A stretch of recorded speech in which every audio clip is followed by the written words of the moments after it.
We dug for months, years, an eternity. And we were rewarded with madness. Well, you really had every opportunity to realize that what you were doing was a mistake, Ancestor. Hello, everyone. Science Viking here. In case you're wondering about my impromptu hiatus, I got the flu. I was laid up in bed for several days, and even once I was well enough to, do little things like walk around, I lost my voice. And so just now is when my voice is starting to come back and actually work properly, and I'm pretty sure I still sound kind of weird. So, if you're wondering why I've been gone or why my voice probably sounds a little bit different, that's why. Anyway, it looks like the team we sent, yeah, that's what I thought. The team that we sent after the crew is all perfectly fine. Nobody has an excessively high stress level. However, we're going to need to take on Vulf. Carapace Idol. Do I already have one of those? As yep, we've got some gold to spend before we kill the brigand. Where are my antiquarians? There they are. Okay, you don't have one equipped, neither do you. Alright. And I do have the crew's bell. That's really good in the hands of, like, a man-at-arms. Oh, no, I don't want to unequip all trinkets, just sort by character class restriction. And I do already have a Carapace Idol, so having two of them wouldn't really be that helpful. Calming Crystal could be good. Fasting Steel.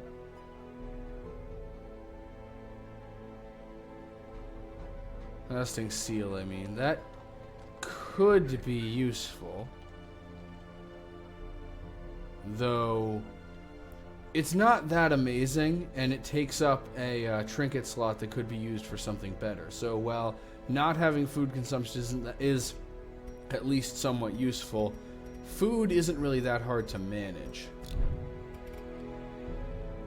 Let's see. The question is, who do I want to send after Vulf? Let's see. I think I want a mark exploitation team, so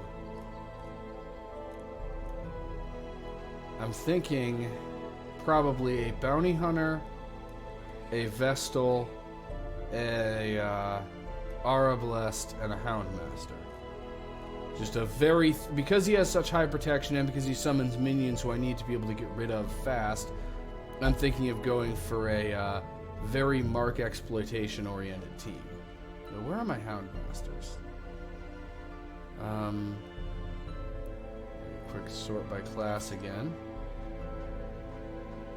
We only have one Houndmaster, and he isn't champion level, so in that case, I'm still going to bring a man-at-arms. Alright, so I've decided my team. So let's start by making sure that the people who will be going on this mission are fully upgraded.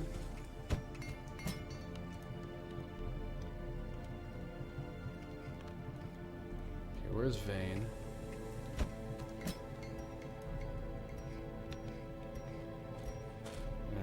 The other Sordival. I'm actually bringing two different people named Sordival on this mission.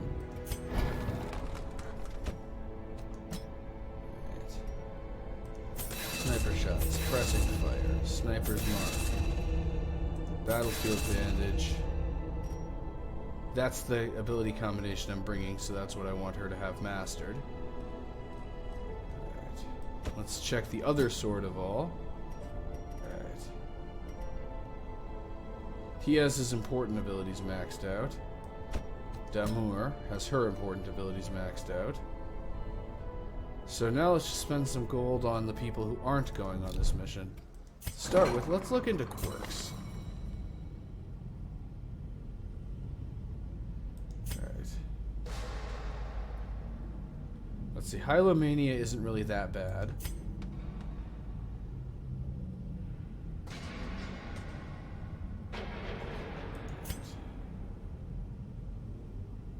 Anemia isn't that bad either. Right. However, Demonomania is actually a serious problem.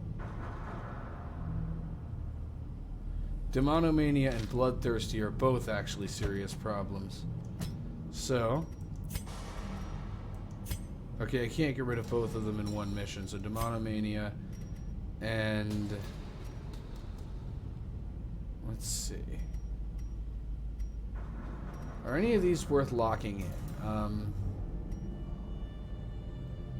Beast Hater or... You know, Last Gasp could be useful because it allows her to go quickly and then use Adrenaline Rush to restore her health if she's at death's door. So let's lock that in.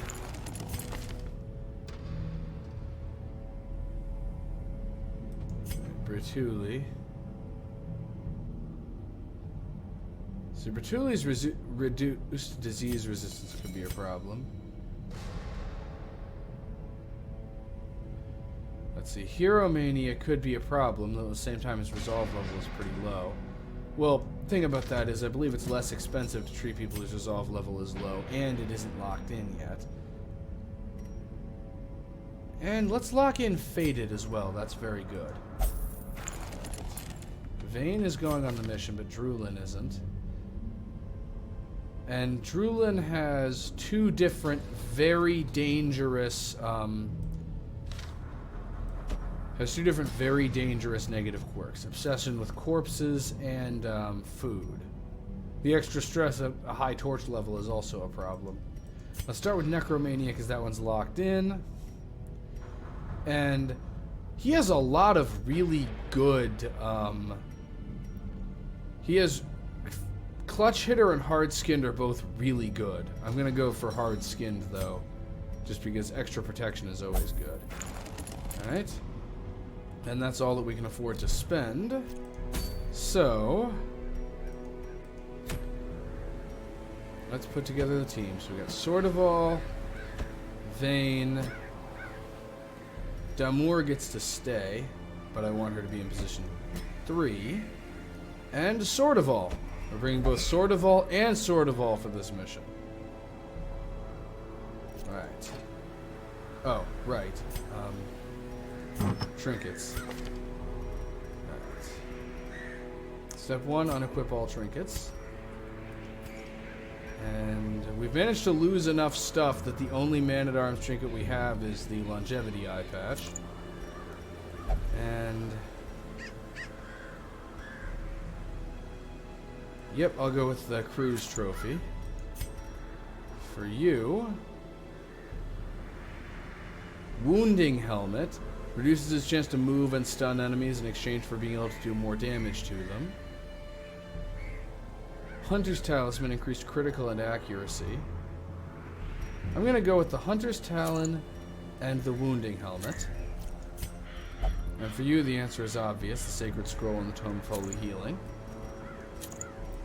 Let's see about Sortival. We've already outfitted Sortival. Now let's outfit Sortival. Let's see. Vengeful Greaves are good. 3% critical. Move Resist is somewhat useful, but... let's see. Ancestral Scroll, Wilbur's Flag. The Prophet's Eye could actually be pretty good. And then Vengeful Greaves for increased critical hit rate. Alright, actually, first, let's make sure that everybody has all their camping skills equipped. Alright, that's what I want the Man-at-Arms to be using. Trade Uppercut for Finish Him. Come Hither can still be useful even if he has a reduced move skill chance. And Scout... I don't think camping skills are likely to matter. Alright. Every shovel they've got. I believe there are enemies that inflict bleeding, so I'm bringing plenty of bandages. Plenty of torches. And, well, it's a very brief dungeon. I'm fairly certain that hunger is possible, so I am going to bring food. It also allows us to do between fight healing. And I think chests are at least a possibility, so I'm bringing some skeleton keys. Here's hoping this one goes better than the last one did. I don't think we're fighting anything that can inflict blight. It should be all bandits. Even attempting this means that Vulf can't damage the hamlet, but I don't want to lose any of our heroes, which means we need to win. Well, we've put together a team of champions. We have a reasonably good team composition. Let's see if I can handle this. Okay. I literally bought every shovel that they've got. Right. The other advantage of bringing a bounty hunter, deals extra damage to human enemies. Every enemy that we can possibly fight is human. Suppressing fire, because I don't like being hit with blanket fire. That is why we use suppressing fire. The fact that it also can hit the guy in stealth is just a nice bonus. And you don't even need the enemy to be marked because they're human. Well, almost. I really like the battle music for this quest. And Retribution should kill this guy, and he would survive with 1 HP. I'll save healing for later. Let's just get rid of this guy formation now. Is broken. His existence annoys me. Maintain the offensive. Suppressing fire again. Just keep accumulating that accuracy debuff. Even if it's hard for us to reach them, that doesn't really matter if their accuracy is reduced. Divine Comfort. You can reach the one that's in position. And Annihilate. Vane showing us how it's done. And one last blanket fire to remember you by. Faint hope blossoms. Okay, we're still in a hallway. What is happening? Why can I not? Oh, never mind. All right, and our first shovel. I really hope there aren't more obstacles than there were shovels like in the shop. That would seem a little unfair if it's literally impossible to bring enough shovels. Oh, a map of the area that's weird. So normally finding a map would give us scouting. Instead the map gave us literally nothing. That is weird. Yep, and of course, oh, we have a beast, harrying Gnasher. And everybody's doing it, even the abyss even the even the boldest gaze. even the outlaws are using their Madman tour services. Alright, I don't want to deal with the raider for very long, so let's mark him.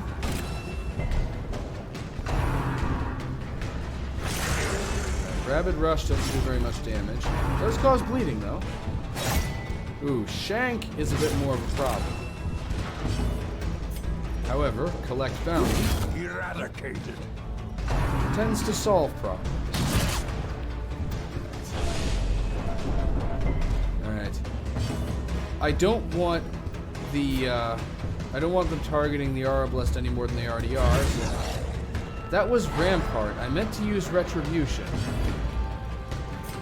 Well, it at least stunned the Gnasher. Sword of All is a little stressed out. Gnawing uncertainty. The birthplace of dread. I'm just gonna use. I can't reach the Madman with I can't reach the Madman with Collect Bounty, so I'm gonna just need to try to wear him down. There's no point in marking. There's no point in using Snagger's mark. Retribution on the Gnasher, because counter hits are probably going to be our best way of inflicting damage. And I can't reach the Madman with Collect Bounty, but I can reach him with Mark for Death, which he managed to dodge. But of course I can't dodge accusations, so... Well, I can, I just didn't. Ringing ears. Blurred vision. The end approaches. Bleeding for... It's only one more round, but it's 6 damage, so I'm going to treat that. And since you're not marked, I'm just going to stick with blanket fire or whatever it's called so that I can keep your accuracy down. Because that way I can do that. Critical healing would be greatly appreciated, but we're not getting it. And because you got hit by a critical, you're bleeding for longer. And mark the Madman for death. And it worked this time. Continue the onslaught. This is the turning of the tide. Destroy them all. Ooh, and you can even reach him yourself now. Obliterate Because the Nasher didn't leave behind a corpse.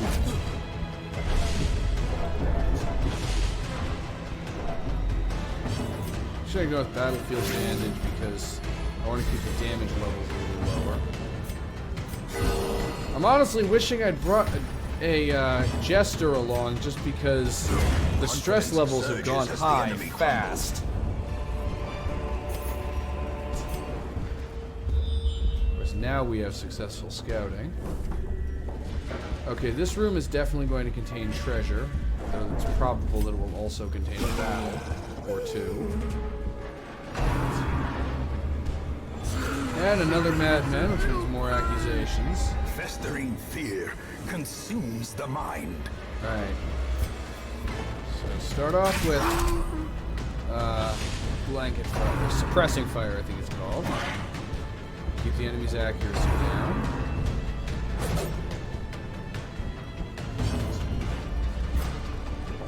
You use retribution. Ooh, critical retribution. And I'm just gonna go with collect bounty, see if we can finish off the dog. Another one falls. There we go.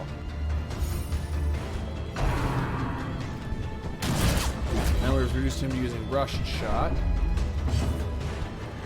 Divine comfort more because of the hope of critical healing, which we didn't get. I'm getting really tired of these crazy people. They just keep causing me so many problems. I never knew the insane were so high maintenance. Judgment. There we go. Give them no quarter. It's really nice to have divine retribution just kind of on command.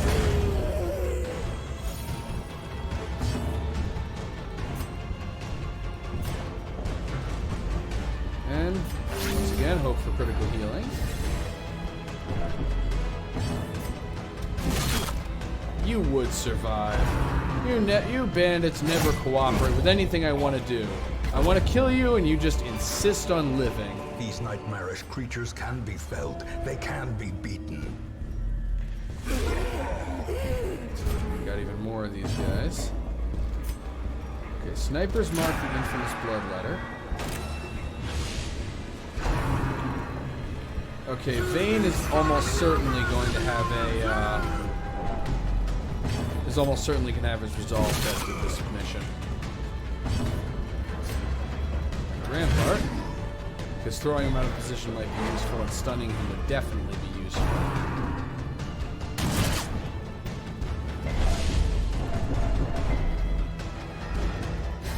Okay, let's see if we can get rid of the bloodletter quickly. In the meantime, oh, I can't reach the madman with dazzling light. Your stun resistance is 140%. We can hit the madman with judgment. It won't do much, but it'll at least help us on our way. And because the bloodletter is 2 spaces, what? The greater the glory. Naturally.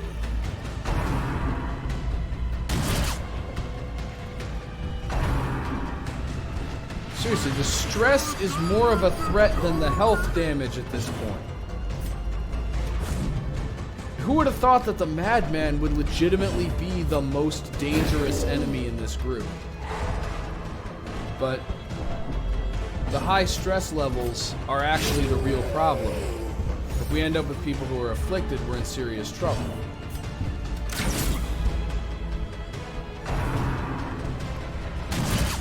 And blanket fire is working hard to make that happen. And his resolve is tested. And he came out selfish, which is going to make this mission significantly harder. Self-preservation is paramount, at any cost.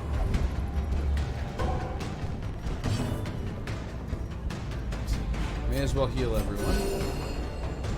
And we can't camp, so I can't use camping skills to reduce stress. Yeah, stress is the real threat here. And this guy has decided to share the stressful love with blanket fire. Well, Sordaval couldn't finish him off, but fortunately Sordaval can finish him off. And Sordaval's resolve is tested, and paranoid. walls close in. The shadows whisper of conspiracy. Okay, we found something left behind by my ancestor. The ancestor's portrait. Plus 50% resolve experience. Alright, let's drop the heirlooms because they have no more use. Okay, so we have 2 people afflicted. That's going to make this hard. Even with a pretty strong team, going into a boss fight with 2 people afflicted is not going to be easy. Oh, hey, there is an achievement for, Glittering gold, trinkets and baubles. Paid for in blood. There is an achievement for defeating a boss with a team who are all afflicted. Let's see if I can one-shot the concept. I cannot.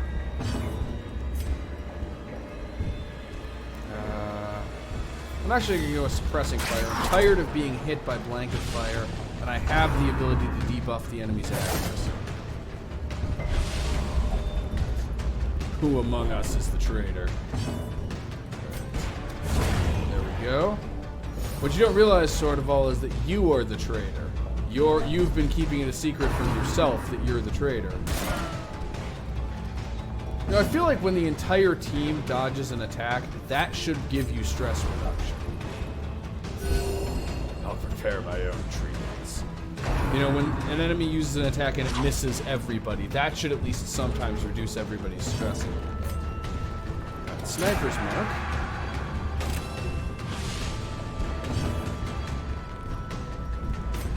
With Divine Grace and Sword of All.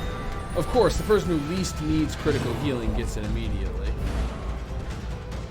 And collect bounty would fail to kill.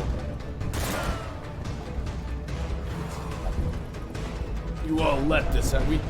We let everyone dodge the attack. That's such a massive failure that it has to have been allowed to happen. Merit, unless inordinate exsanguination be considered a virtue. Can't reach it with dazzling light, but ooh, critical judgment. Blacken our world no longer. Trap. Surely this is a trap. Alright. Success so clearly in view. Or is it merely a trick of the light? There we go. Yeah, I'm also really nervous about Vayne possibly having a heart attack. A torch or 2. Okay. Got the brigand and the bag of bombs. Alright.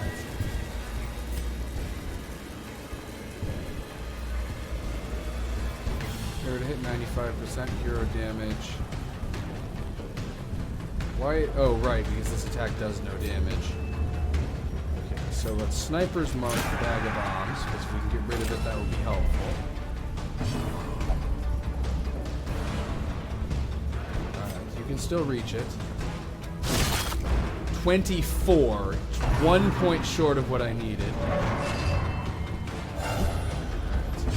Fortunately, Sword of All can still reach the bag of bombs. Impressive. Okay. Outmaneuver.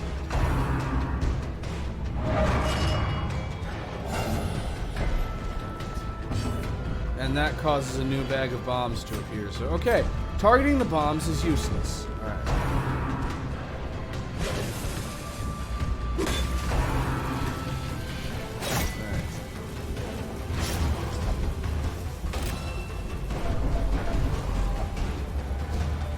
Which of you gave us away?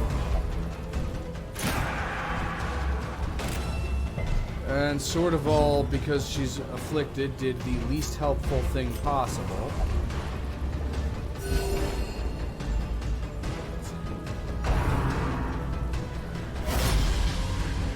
Tower shield, that doesn't reduce his increase his protection at all, which means Tower shield is good for us because it doesn't increase Vulf's protection, but it does mean that I can reach him with collect bounty. Well struck. And do that. Next, and I can also reach him with rampart. Unfortunately, he resisted stun. Mortality Whoa. clarified in a single strike. Wasn't prepared for it to do that much damage.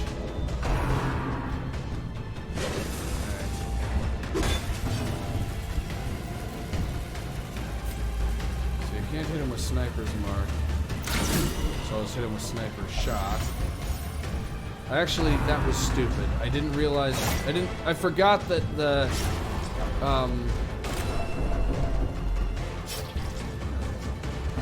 Once again, Vulf is guarding someone, so collect bounty.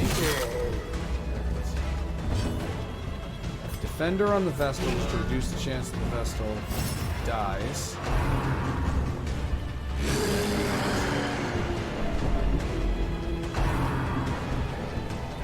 It also increases Sword of All's protection.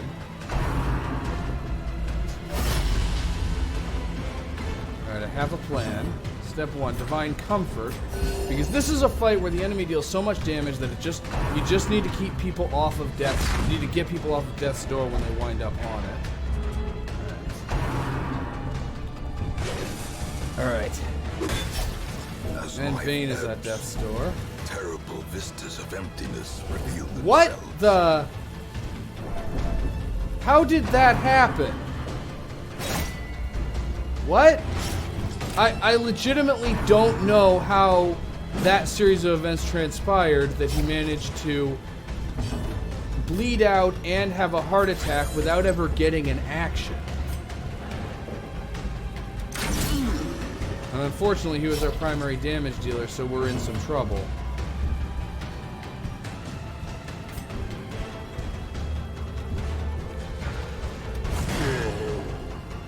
And we've taken away 100 of Vulf's 160 hit points. Divine Comfort. Compassion keep people is a healed rarity up. in the fevered pitch of battle. And they dodged it.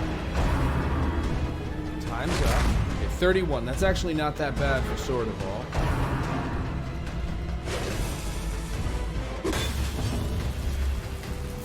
Thing is, since he gets 2 actions, marking him when Sword of All is the only person who can exploit marks isn't really that useful.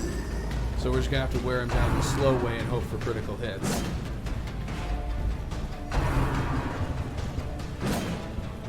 Also, as I'm thinking about this, I think what happened to Vayne is he got his turn, he took bleeding damage which put him on death's door, he took stress damage because he was afflicted, the stress damage caused him to have a heart attack, and if you have a heart attack while you're on death's door, you just instantly die. And so it was just the most bad luck that it's really possible for a character to have. May as well hit him with Dazzling Light because it does a little bit of damage and has a chance to stun him.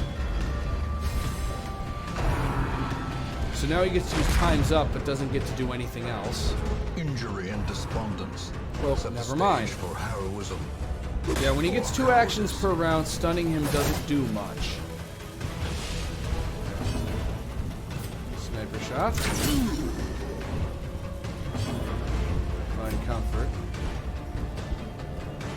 Yeah. And of course, the... What's her name? Sword of All refuses to be healed. However this one plays out, it's going to be close. Rush.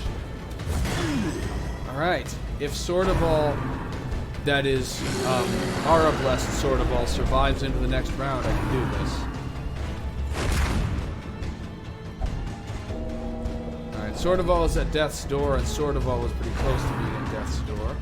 Alright, Bombs Away does no immediate damage. More blood soaks the soil. Crap. Feeding the evil therein. Why is it that our turns are happening This is later? No place for the weak What the? or foolhardy.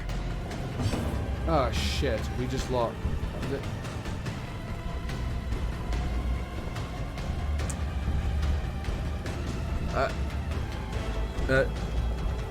I don't even know what to say to this one.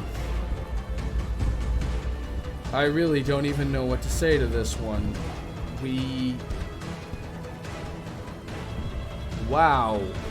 So, Sordaval, who has consistently been acting before the Brigand Raiders, managed to act after them, and they managed to successfully kill both of both the Man-at-Arms and the Vestal, which forced the Arablest far enough forward that she now can't attack, and I can't change which abilities are equipped mid-fight, obviously, because she has no attacks that can inflict damage.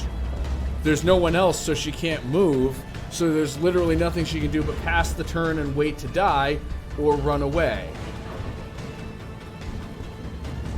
Vulf has 9 hit points left. If I had basically any attack that could reach him, I could take him out. But I don't, so I can't. Sometimes I feel like this game just hates me. Losses and regroups. Sometimes I feel like this game is actively out to get me, and this is one of those times.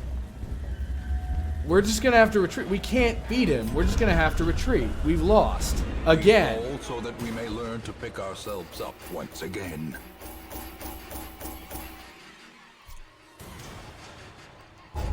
And the ancestor is quoting Batman Begins. Why do we fall? So that we can learn to pick ourselves up. That was trying. In truth, I cannot tell how much time has passed since I sent that letter. Opera cost, we can afford 1998 gold. Okay,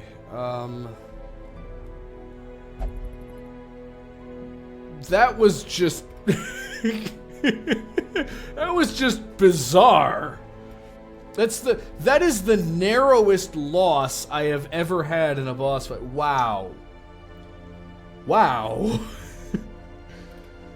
Anyway, that's not the end for this part, but since we've completed our first quest, I am going to get us a fresh recording file. So, I will be back in a moment, and wow. I can still see their angry faces as they stormed the manor. But I was dead before they found me. I can still see... And the letter was on its way. I can still see their faces as they died fighting Vulf. Seriously, that was some stuff. You know, I've said it before, sometimes it feels like this game hates you. And that was one of those times. Still, I'm not going to let that stop me. Let's see what Stagecoach has got for us. 3 actually pretty experienced people. We got a highwayman, a crusader, and another abomination.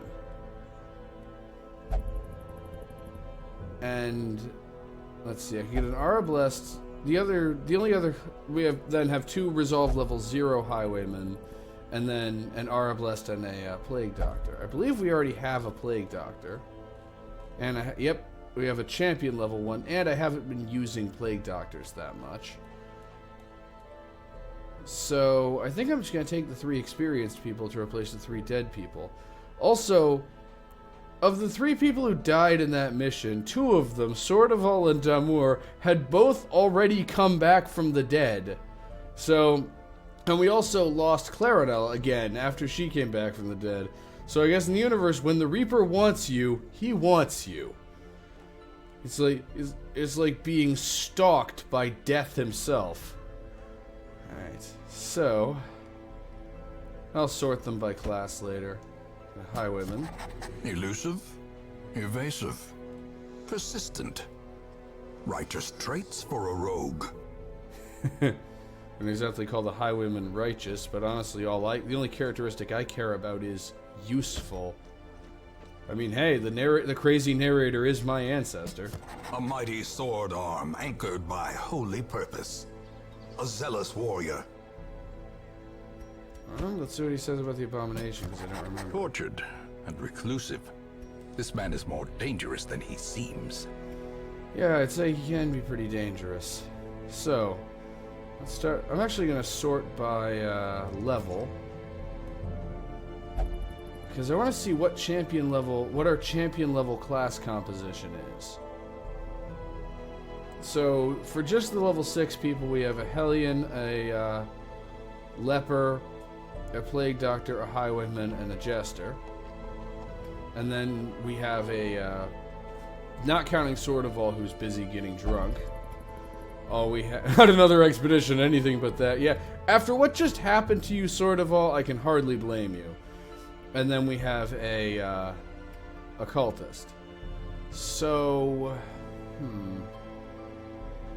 we really do not have the manpower to take on the cannon. I was kind of hoping to take on the cannon again, and take on the final form of the cannon, but we have... The Occultist could serve as a healer or as someone who is marking targets for mark exploitation. And Lovett here does have Pistol Shot, which deals extra damage to marked enemies, but I don't think that he can reliably juggle both marking targets and keeping people healed all by himself, and none of my other champion level people can mark targets. So I think we're going to need to train up some of the less experienced people. And fortunately, we just got that Ancestor's Portrait, which causes people to get extra resolve experience. So I guess at least something good came out of the disaster fighting Vulf. So... let's see, what are my mission options? This will get me a Paralyzer's Crest. I believe we already have one of those. Yes, we do. I mean, if I brought 2 Crusaders, it might be worth having. This will get me the event Lost and Found, as well as the Moon Cloak, which is admittedly not very useful, and a decent amount of gold. But Lost and Found could be useful, considering the fact that we just lost a Sacred Scroll and a Book of Holy Healing in the last mission. So, leaving us with just the Ancestor's Scroll as our main source of healing. This one could get us Commander's Orders, which isn't terrible, but I don't really like the minus 10% damage in favor of the Crusader's healing skills. The extra stress heal could be useful, but let's be honest, the Crusader's healing skills are not very good. And the Sacrificial Cauldron, if it were for a different class, it'd be great. But the problem is the Occultist doesn't really inflict damage. He marks and weakens enemies so that other people can inflict damage. Increasing the Occultist's ability to deal damage is really on par with increasing a Vestal's ability to inflict damage. And we can get another Paralyzer's Crest. So yeah, let's go with the medium length mission. I may very well find a use for the Moon Cloak, and the gold could be useful. So who are we bringing? We're definitely bringing Duquesne. We need a champion level Vestal. We're going to the Cove, so enemies resist bleeding but are susceptible to blight. So let's bring the more experienced of our 2 abominations. Let's put him in position 3 for now. I don't know that he's going to stay there. And who else do I want to bring? Let's see. Mark exploitation is pretty good. We want to have more of that, so let's go with Fusho. I'm not sure if that's an F or a P, so I'm not sure if there's name is Fusho or Pusho, and then Druid. Now the question is, what kind of positioning do we want? So, in this position you can use Blackjack. Alright. So all of the, when transformed, all of the Abomination's abilities work from position 2. So he can start in position 3, and then use Slam to move into position 2 after he transforms. And then Fusho, the only ability he can't use from position 2 that's important is, actually no, literally the only ability he has that he can't use from position 2 is Cry Havoc. Cry Havoc is good, but we're starting off with very low stress levels, so we don't really need it. And we all know Drulin can comfortably hit enemies at close range. Can comfortably be in position 1. And Hound's Rush can hit enemies in any position. So Hound's Rush, so I can use Come Hither or Target Whistle. Yep, I like this team composition. Now for the trinkets. Unequip all trinkets. It's not going to be very many. Sort by character class restriction. So, let's see. We get the unmovable helmet and then the agility talon. So the unmovable helmet, and then I'll equip him something from... You know, there's an argument to be made in favor of the Necromancer's collar. I know, but hear me out here. The Squiffy Ghast can only appear in the Cove. He's the Cove's unique... Except the Squiffy Ghast only appears on champion level missions, which this is not, so we have a 0% chance of encountering him. I am smart. I think I'll give him the Siren's Conch because of the debuff resistance and the reduced stress, since he's starting off with higher stress than everyone else. Now for the Houndmaster, Spiked Collar reduces his healing, but that's not really a big deal. The other question is, who should get the Ancestor's Portrait, since we only have one? But I think the answer is going to be the Vestal, because I most want the Vestal to be raised up to... Actually, wait a second. Okay, so she's 29 out of 36. So she needs 7. This is one of those times where it would be really nice if I could remember how many experience points you get from a medium-length mission. I want to say you get 8, but I'm not completely sure. And honestly, considering the caliber of our Vestal-specific trinkets that we already have, I'm just going to give her the Ancestor's Scroll, and then I will give her the Ancestor's Portrait. Because the other thing is... So he needs 9. And he needs 12. So... Okay, so... Drulin will definitely reach level 5. And Pusho will definitely not. It's Bretuli and Duquesne who might or might not. Depending on exactly how much experience you get from this mission. Because, like, Drulin only needs 1. Or, no, he needs 3. So... I'm going to err on the side of caution. I'm probably going to regret doing this, but I'm going to err on the side of caution and give this to the Vestal, because having a champion level Abomination would be nice, but having a champion level Vestal is a lot more useful. Restraining Padlock greatly reduces the stress of transformation. Padlock of Transference increases his stun and blight chance. And then Protective Padlock increases protection. Let's see. I definitely want the Padlock of Transference, because he's going to spend the majority of his time in human form. The question is, which is more useful, the protection or the reduced stress from transformation?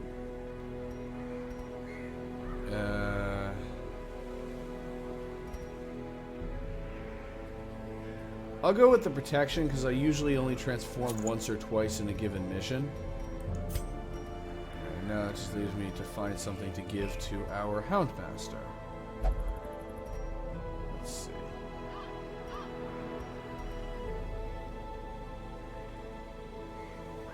Dismas's head could actually be pretty good, but, you know, the Ethereal Crucifix is actually a lot better.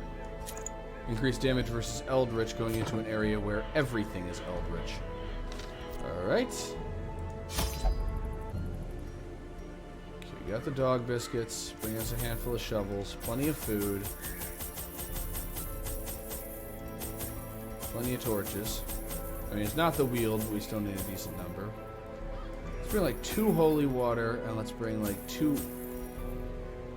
There's only one curio interaction that deals with anti-venom. I'll bring 2. Anti-venom is not expensive. Plenty of bandages. Because, yeah, the only enemies that can possibly appear... Someone pointed this out to me from the previous video. The only enemies that can possibly appear in the Cove that cause blight are spiders. And there's no guarantee of encountering spiders.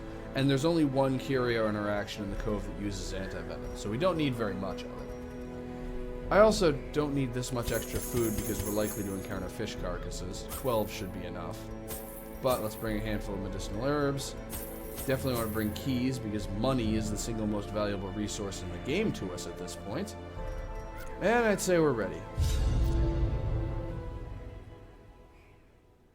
And yep, the fish folk's scaled skin affords them increased resistance to bleeding attacks. That's why I have a team that mostly isn't reliant on bleeding. Yeah, the Hound Master can inflict bleeding, but he's more here for mark exploitation.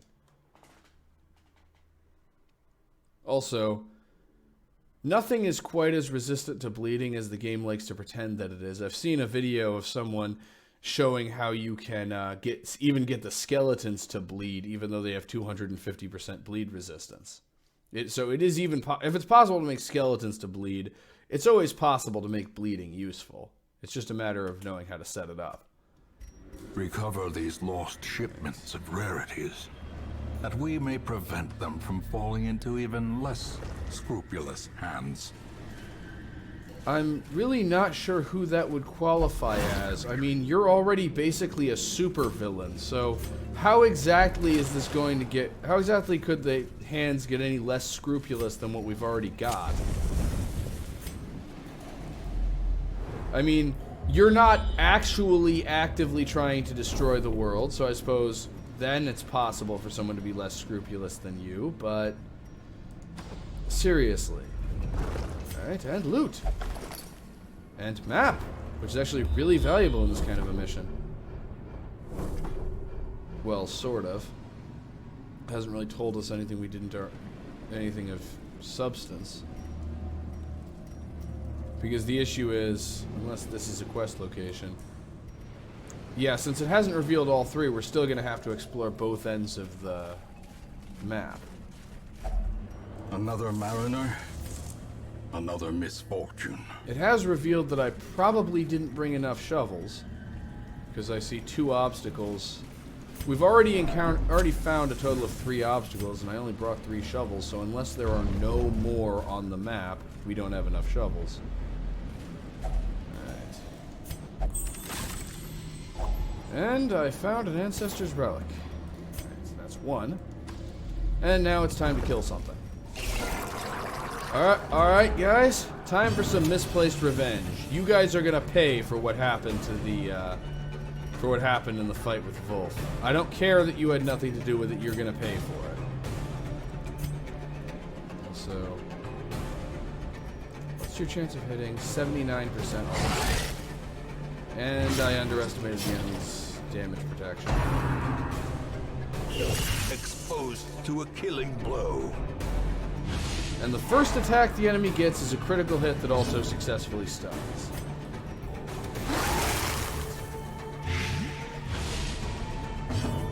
Right. And you, unfortunately, don't have any abilities that can hit multiple targets, so... Finish off the one you can definitely finish off. As the fiend falls, a faint hope blossoms. And it's looking for payback for that vial.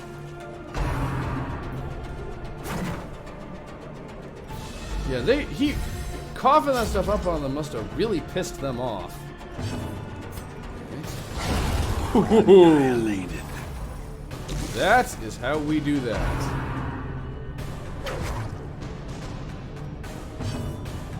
And you may as well just use Absolution. The Stinger is going to die the next time it gets a turn.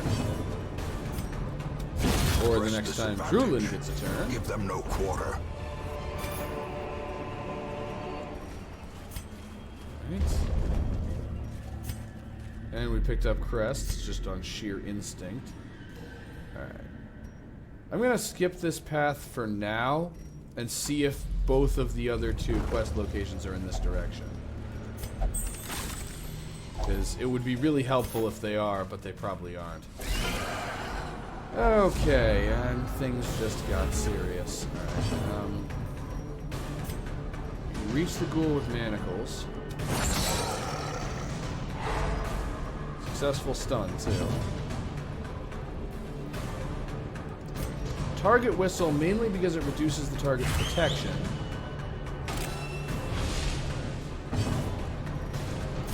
light up another torch because I don't want the elevated monster criticals. Because collect bounty cannot reach the ghoul, but finish him can and deals extra damage to stunned enemies because it can reach position 3. And while marking the ghoul didn't help, reducing its protection did. Still not enough to get us the kill, but it's at least enough to wear it down significantly. The match is struck. A blazing star. And now we only have to deal with the maggots attacking us this turn. And controversial statement here, maggots aren't very dangerous. And now we can use Hound's Rush, which can hit position 3. Bleeding for... okay. So the ghoul's total contribution to that fight was 1 skull toss that missed. That's the way I like my ghouls to act. Mark the front, the one all the way in the front.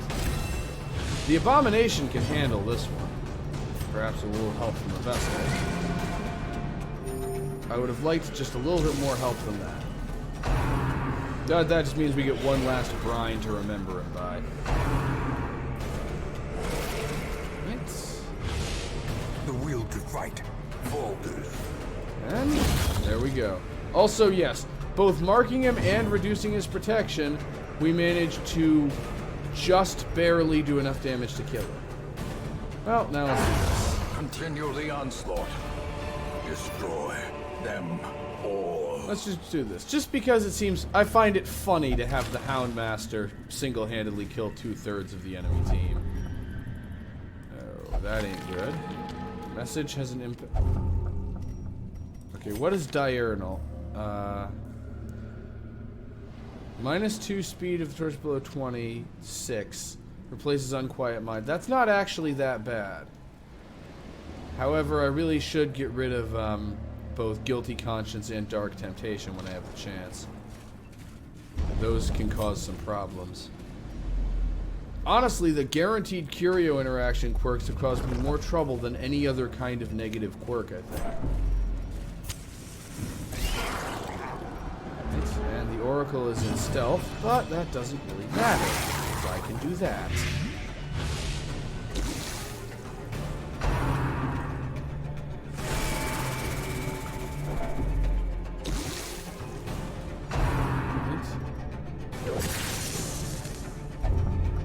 And the Vestal has hemophilia now.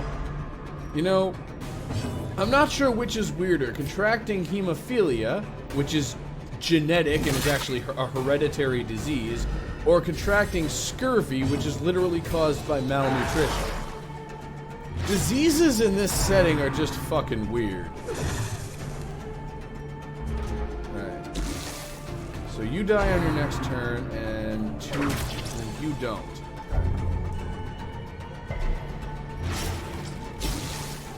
Well, you do now.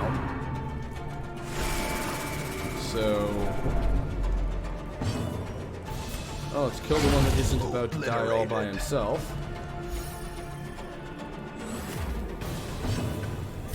And absolution is always good. And you're not bleeding for very much, but we have a whole bunch of bandages, so now let's just go with Mark for death, because I want to get the Vestal Etern to use Divine Comfort. I believe we're ending that fight with more hit points than we had when we started. On its own. And there we go. And let's drop the crest, because they don't do anything anymore. Apparently in the DLC, one of the changes they made is that even after you've... waiting to be spent. Apparently one of the changes they made in the DLC is that even after you've fully upgraded all the buildings, that isn't good. Actually, that's a pretty acceptable shift of our formation. The main problem is just that thrall is going to be some serious trouble if we don't stop it from being. Now let's start with target whistle. Let's follow that up with lighting something up. And Beast's Bile is actually a best solution against the bulwark in the long term. Yeah, the thrall is unholy, so it'll take extra damage from judgment. The main reason for this is because I want to make really sure that it dies from collect bounty. Didn't end up being necessary, but it was worth it anyway, just to avoid the extra risk. Perfect. Alright. Call of the Deep could be a bit of a problem.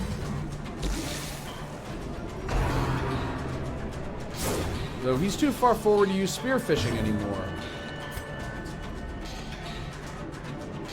Let's target whistle the bulwark. The Oracle is somewhat of a threat, but I'm really glad he used Barnacle Barrier, because now I can still hit him with Beast's Bile. Sometimes when the enemy tries to be clever, they only end up hurting themselves. So he's blighted for 8, and he has 14. Judgment is not going to do enough damage to finish him off. But it could do 4 damage to the wide mouth. In fact, it's guaranteed if it hits to do 5 damage.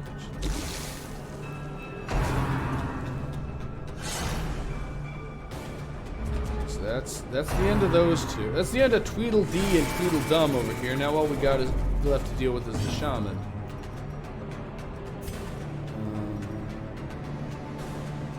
Unfortunately, since the Shaman is still protected, I can't do anything to him. I have to wait for Tweedledee or Tweedledum, whichever, to actually properly die before going to reposition. And we're all back into formation. This is how a life is taken. And I still can't hit the one that isn't about to die on his own, so absolution. At this point, there's no reason for this other than hoping for critical healing. Oh, wait, no, the two front runners are Death by inches. If we tarry, surely more will come. Yeah, we're gonna need to end this guy pretty quickly. That defender did actually manage to cause us some problems. In concentration. Alright, mark for death. Manacles, to wear him down. And honestly, considering the likelihood of reinforcements... Damn it! I knew the Houndmaster would miss at some point, and it had to be right then. Here's hoping we get another round before reinforcements happen. Alright, there we go. Drulin showing the Houndmaster how it's done. It's like, okay, Pusho, I want you to watch closely. This is how you kill something. Precipitates a dizzying fall. It's probably just heirlooms, but yeah, it's just heirlooms.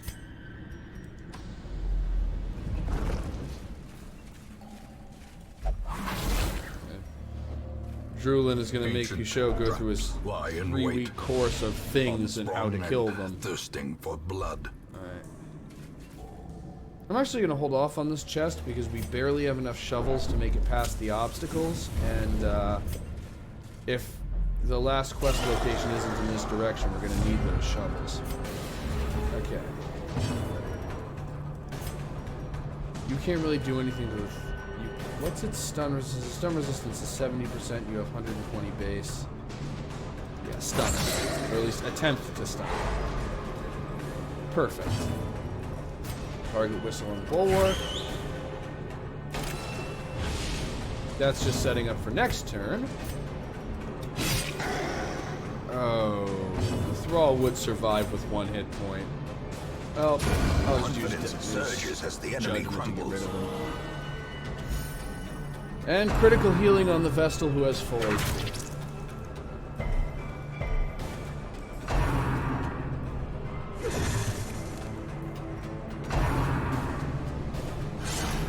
Alright. Fortunately, he's not using Barnacle Barrier, which means he still has reduced protection. Still is going to take a few hits to put him in the grave, but not too much. Like that. What was that about high bleeding resistance? Well, okay, I'll admit 80% is high bleeding resistance. It just isn't high enough to stop me.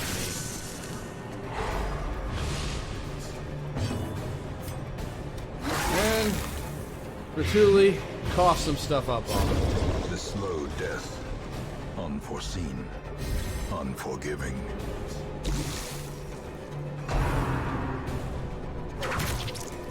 And because of her acquired hereditary Because of the Vestal's acquired hereditary hemophilia, she has reduced bleeding resistance.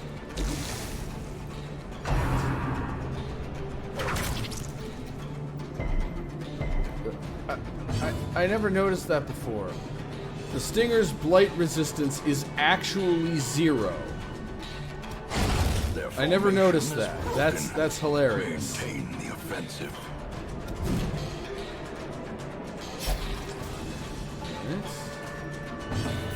Yourself a bandage, and let's just heal everybody. We'll probably get everyone on full War health in can one. be healed, but never hidden.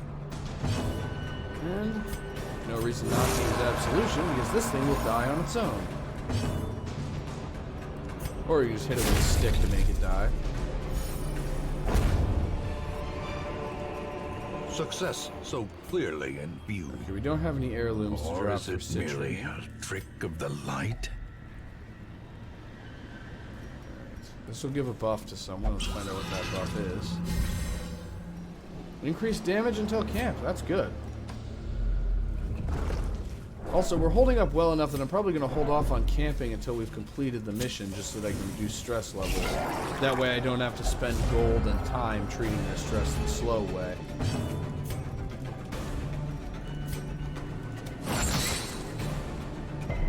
Resisted the stun. Okay, how much bleeding does Hound's Hair? 2 points for 3 rounds. Let's see if that's... It is!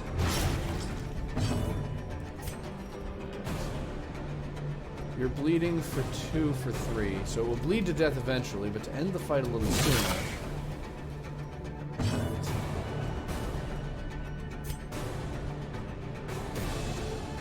Dazzling Leather Maggot. Even with 0, it resisted the stun. Never mind. If I'd stunned it, I could have guaranteed that the maggot doesn't get a turn before it dies. Instead, it gets to attack once.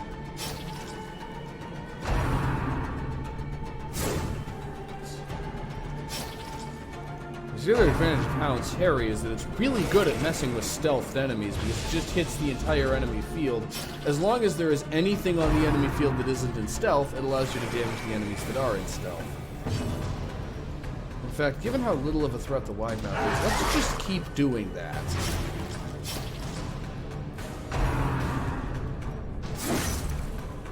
And, as is so often the case, Bertulli just finishes the fight. Precision and power. Fear no demon, for the greatest monster lies inside.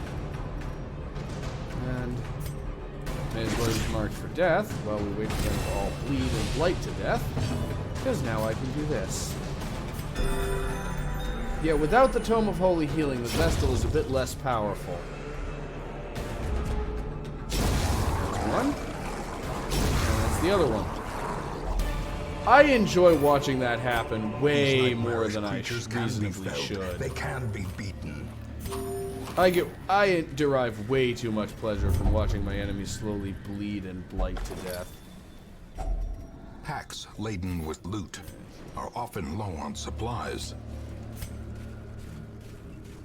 Okay, and let's see if this is a quest location. It is not. Alright, that means that we have to get past these 2 obstacles. So I stand by my decision to skip this chest.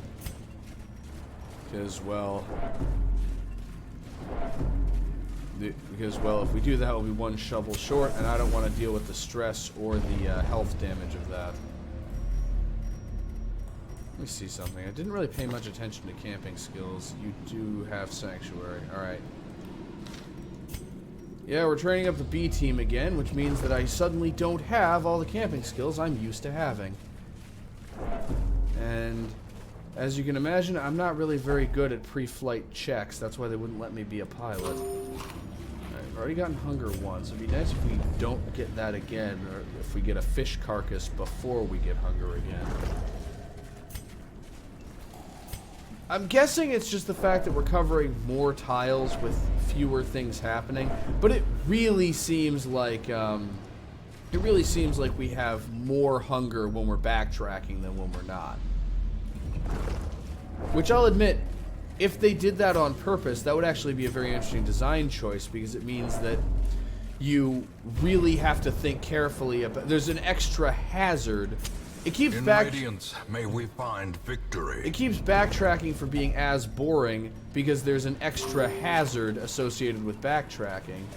And it also gives you more of an incentive to think carefully about your path through a dungeon to avoid needing to backtrack any more than you absolutely have to complete the mission. And another of the chests we can't open. And we're also running, so we're out of shovels, low on torches, and low on food. Let's see. And of course, now is when we get our first Uea Crusher. Right, the wide mouths aren't really much of a threat. This thing's stun resistance is only 70%. Dazzling Light of one of the wide mouths just to keep it out of the fight if you can.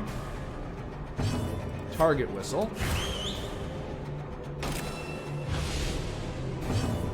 And Collect Bounty receives an extra damage, a larger damage bonus than Finish Him.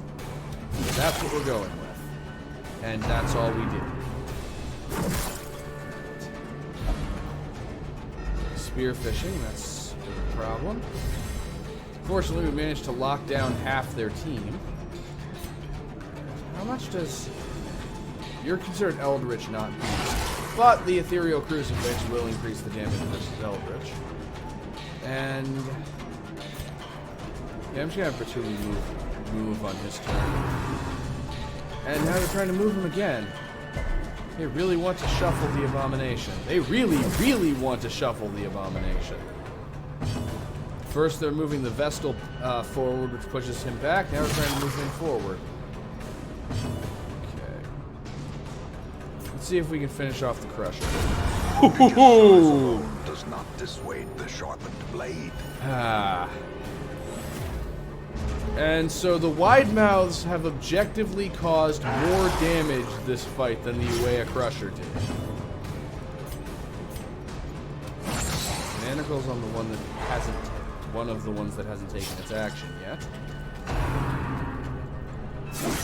Ooh. You know, Divine Grace on the guy who can't heal himself. I mean, he has lick wounds, but it isn't equipped. Stun wore off, so let's just use regular attack. Let's just lose one wide mouth in uncomfortably good health. And we're done. And that takes care of that. Seize this momentum. Push on to the task's end. This is an heirloom chest, which means it's probably not really worth much. Glittering gold, trinkets and baubles. Paid for in blood. Let's drop the holy water for the onyx. Holy water has pretty limited utility. And, of course, we don't get scouting the one time we really absolutely need it.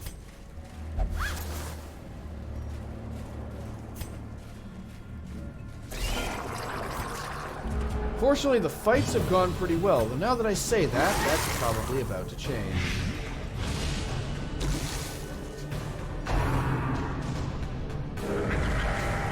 The stingers aren't much of a problem, and frankly, the oracle is also not much of a problem. The main issue is just the torch level. So let's just stick with... let's just focus on taking the oracle out quickly. And he's done. Stick a fork in him, he's done. That's it. In case anyone is wondering why I like damage over time so much, this is why. It's also why I like abilities with the entire enemy party.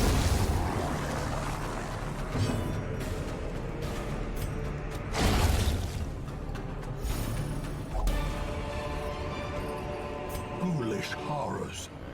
Brought low and driven into the mud. I'm gonna replace Blackjack with Cry Havoc. And I'm gonna move you back one. Bertulli can still use all of his abilities while he's in position 2.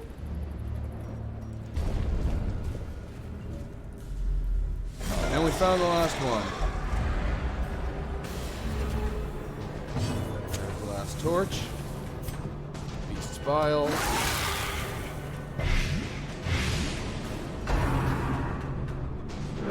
Call of the derp isn't really that much of a problem.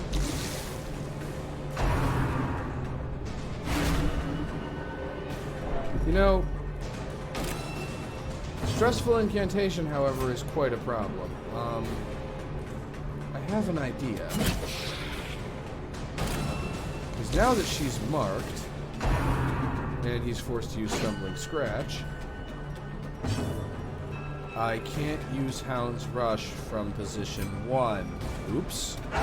Well, let's just stick with Hound's Harry then. And that took care of the Enchantress anyway. You move back 1 to help the Bounty Hunter gradually get back into the fight. And now we have the Barnacle Barrier that was going to do nothing. Now it does something. And the Barnacle Barrier gets Stress Wave. That failed.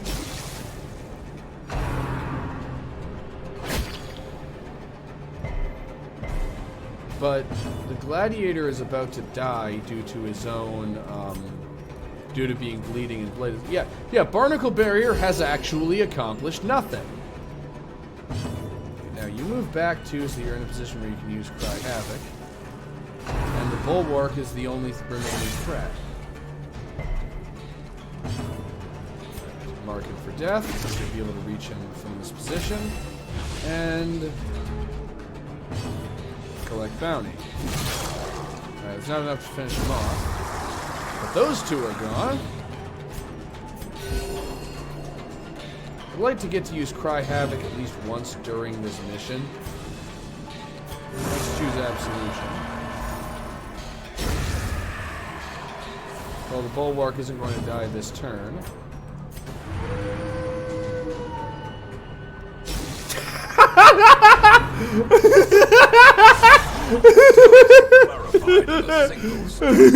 After all of that, after everything I did to get into position to use Cry Havoc, it did nothing. 72% chance to reduce each person's stress by 5, and it managed to fail 4 times. Okay, now it's trying to make up for that embarrassment.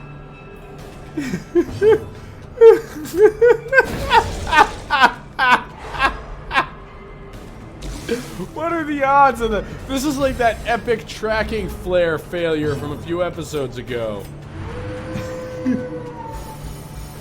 Okay, now it's behaving normally. And this thing... Oh, it's not taking any damage over time anymore. Oh, now it's dead.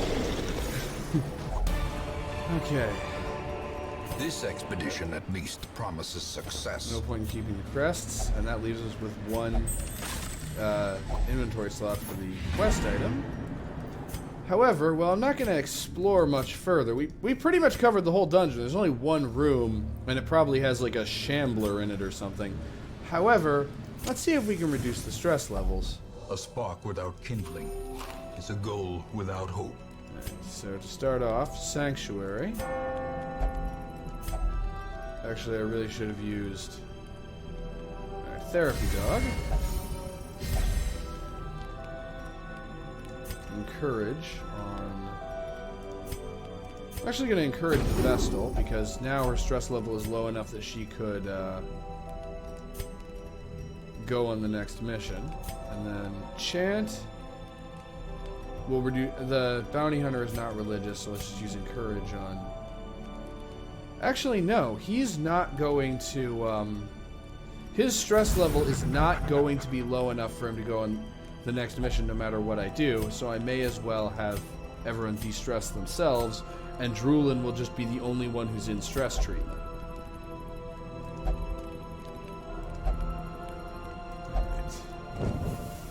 The way is lit. The path is clear. We require only the strength to follow it. And this time the path leads back to the hamlet, having successfully completed our mission. And yep, we've been at this for 2 straight years.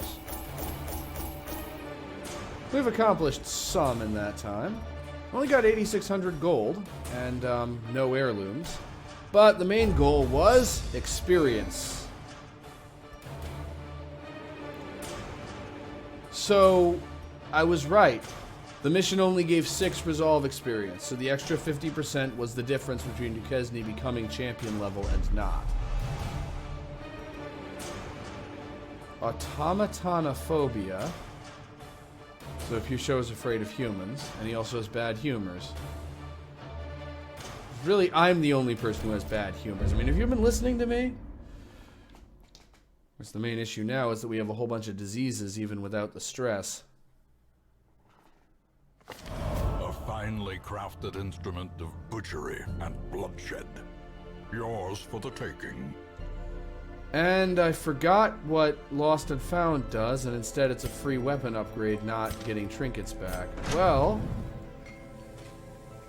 Drulin just reached a level where he could receive a weapon upgrade. His weapon is very important to what he does, and a mark exploiting bounty hunter is going to be pretty useful when we take on the cannon. So honestly, saving us 3,000 gold with the 1 free weapon upgrade is pretty helpful. I believe we only get 1 though.